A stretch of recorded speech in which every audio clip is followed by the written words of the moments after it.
And lastly, as promised, a special comment about the president's address last night. Only this president, only in this time, only with this dangerous, even messianic certitude, could answer a country demanding an exit strategy from Iraq by offering instead an entrance strategy for Iran. Only this president could look out over a vista of 3,008 dead and 22,834 wounded in Iraq and finally say, where mistakes have been made, the responsibility rests with me, only to follow that by proposing to repeat the identical mistake in Iran. Only this president could extol the thoughtful recommendations of the Iraq Study Group and then take its most far-sighted recommendation, engage Syria and Iran, and transform it into threaten Syria and Iran, when al-Qaeda would like nothing better than for us to threaten Syria, and when President Ahmadinejad would like nothing better than to be threatened by us. This is diplomacy by skimming. It is internationalism by drawing pictures of Superman in the margins of the textbooks. It is a presidency of cliff notes. And to Iran and Syria, and yes, also to the insurgents in Iraq, we must look like a country run by the equivalent of the drunken pest who gets battered to the floor of the saloon by one punch, then staggers to his feet and shouts at the other guy's friends, "Okay, which one of you is next?" Mr. Bush, the question is no longer what are you thinking, but rather are you thinking at all? I have made it clear to the Prime Minister and Iraq's other leaders that America's commitment is not open-ended, you said last night. And yet, without any authorization from the public, who spoke so loudly and clearly to you in November's elections, without any consultation with a Congress in which key members of your own party, like Senator Brownback and Senator Coleman and Senator Hagel, are fleeing for higher ground, without any awareness that you are doing exactly the opposite of what Baker Hamilton urged you to do, you seem to be ready to make an open-ended commitment on America's behalf to do whatever you want in Iran. Our military, Mr. Bush, is already stretched so thin by this bogus adventure in Iraq that even a majority of serving personnel are willing now to tell pollsters that they are dissatisfied with your prosecution of the war. It is so weary that many of the troops you have just consigned to Iraq will be on their second tours or their third tours or their fourth tours. And now you're going to make them take on Iran and Syria as well? Who is left to go and fight, sir? Who are you going to send to interrupt the flow of support from Iran and Syria? Laura and Barney? The line is from the movie Chinatown, and I quote it often. Middle of a drought, the mortician chuckles, and the water commissioner drowns. Only in L.A. Middle of a debate over the lives and deaths of another 21,500 of our citizens in Iraq, and the president wants to saddle up against Iran and Syria.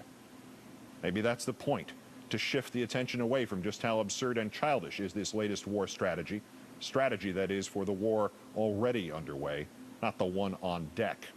We are to put 17,500 more troops into Baghdad and 4,000 more into Anbar province to give the Iraqi government breathing space.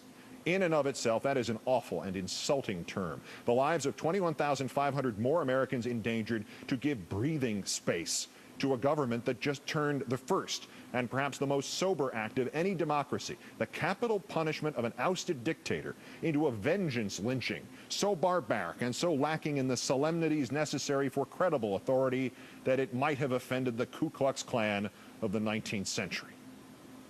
And what will our men and women in Iraq do, the ones who will truly live and die, during what Mr. Bush said last night will be a year ahead which will demand more patience, sacrifice, and resolve?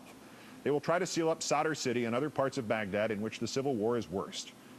Mr. Bush did not mention that while our people are trying to do that, the factions in the civil war will no longer have to focus on killing each other, but rather they can focus anew on killing our people.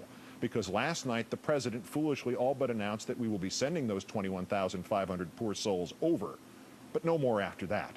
And if the whole thing fizzles out, we're going home. The plan fails militarily, the plan fails symbolically, the plan fails politically. Most important, perhaps, Mr. Bush, the plan fails because it still depends on your credibility. You speak of mistakes and of the responsibility resting with you, but you do not admit to making those mistakes.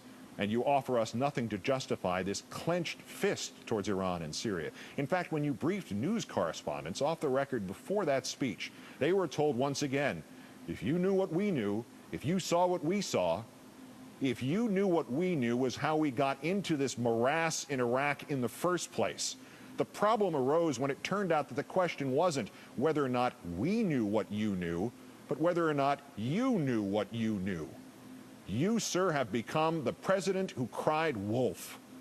All that you say about Iraq now could be gospel. All that you say about Iran and Syria now could be prescient and essential. We no longer have a clue, sir. We have heard too many stories. Many of us are as inclined to believe you just shuffled the Director of National Intelligence over to the State Department because he thought you were wrong about Iran. Many of us are as inclined to believe you just put a pilot in charge of the ground wars in Iraq and Afghanistan because he would be truly useful in an air war next door in Iran. Your assurances, sir, and your demands that we trust you have lost all shape and texture. They are now merely fertilizer for conspiracy theories. They are now fertilizer indeed. The pile has been built slowly and with seeming care. I read this list last night before the president's speech, and it bears repetition because its shape and texture are perceptible only in such a context. Before Mr. Bush was elected, he said nation building was wrong for America. Now he says it is vital. He said he would never put U.S. troops under foreign control. Last night he promised to embed them in Iraqi units. He told us about WMD, mobile labs, secret sources, aluminum tubes, yellow cake. He has told us the war is necessary because Saddam was a material threat, because of 9/11, because of Osama bin Laden, al-Qaeda, terrorism in general, to liberate Iraq, to spread freedom, to spread democracy, to prevent terrorism by gas price increases, because this was a guy who tried to kill his dad, because 439 words into that speech last night, he trotted out 9/11 again. In advocating and prosecuting this war, he passed on a chance to get Abu Musab al-Zarqawi, to get Muqtada al-Sadr, to get bin Laden. He sent in fewer troops than the generals told him to. He ordered the Iraqi army disbanded and the Iraqi government de-Baathified. He shortchanged Iraqi training. He neglected to plan for widespread looting. He did not anticipate sectarian violence. He sent in troops without life-saving equipment. He gave jobs to foreign contractors and not to Iraqis. He staffed U.S. positions there based on partisanship, not professionalism. He and his government told us America had prevailed, mission accomplished. The resistance was in its last throes. He has insisted more troops were not necessary. He has now insisted more troops are necessary. He has insisted it's up to the generals, and then removed some of the generals who said more troops would not be necessary. He has trumpeted the turning points, the fall of Baghdad, the death of Uday and Qusay, the capture of Saddam, a provisional government, a charter, a constitution, the trial of Saddam, elections, purple fingers, another government, the death of Saddam. He has assured us we would be greeted as liberators with flowers. As they stood up, we would stand down. We would stay the course. We were never about stay the course. We would never have to go door to door in Baghdad, and last night, that to gain Iraqis' trust, we would go door to door in Baghdad. He told us the enemy was al-Qaeda, foreign fighters, terrorists, Baathists, and now Iran and Syria. The war would pay for itself. It would cost $1.7 billion, $100 billion, $400 billion, $500 billion. Last night's speech alone cost us another $6 billion. And after all of that, now it is his credibility versus that of generals, diplomats, allies, Democrats, Republicans, the Iraq Study Group, past presidents, voters last November, and the majority of the American people. Oh, and there's one more to add to the list tonight. Oceania has always been at war with East Asia. Mr. Bush, this is madness. You have lost the military. You have lost the Congress to the Democrats. You have lost most of the Iraqis. You have lost many of the Republicans. You have lost our allies in this. You are losing the credibility not just of your presidency, sir, but more importantly, of your office itself.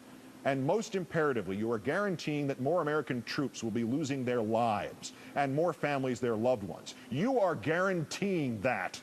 This becomes your legacy, sir. How many of those you addressed last night as your fellow citizens you just sent to their deaths? And for what, Mr. Bush? So that the next president has to pull the survivors out of Iraq instead of you?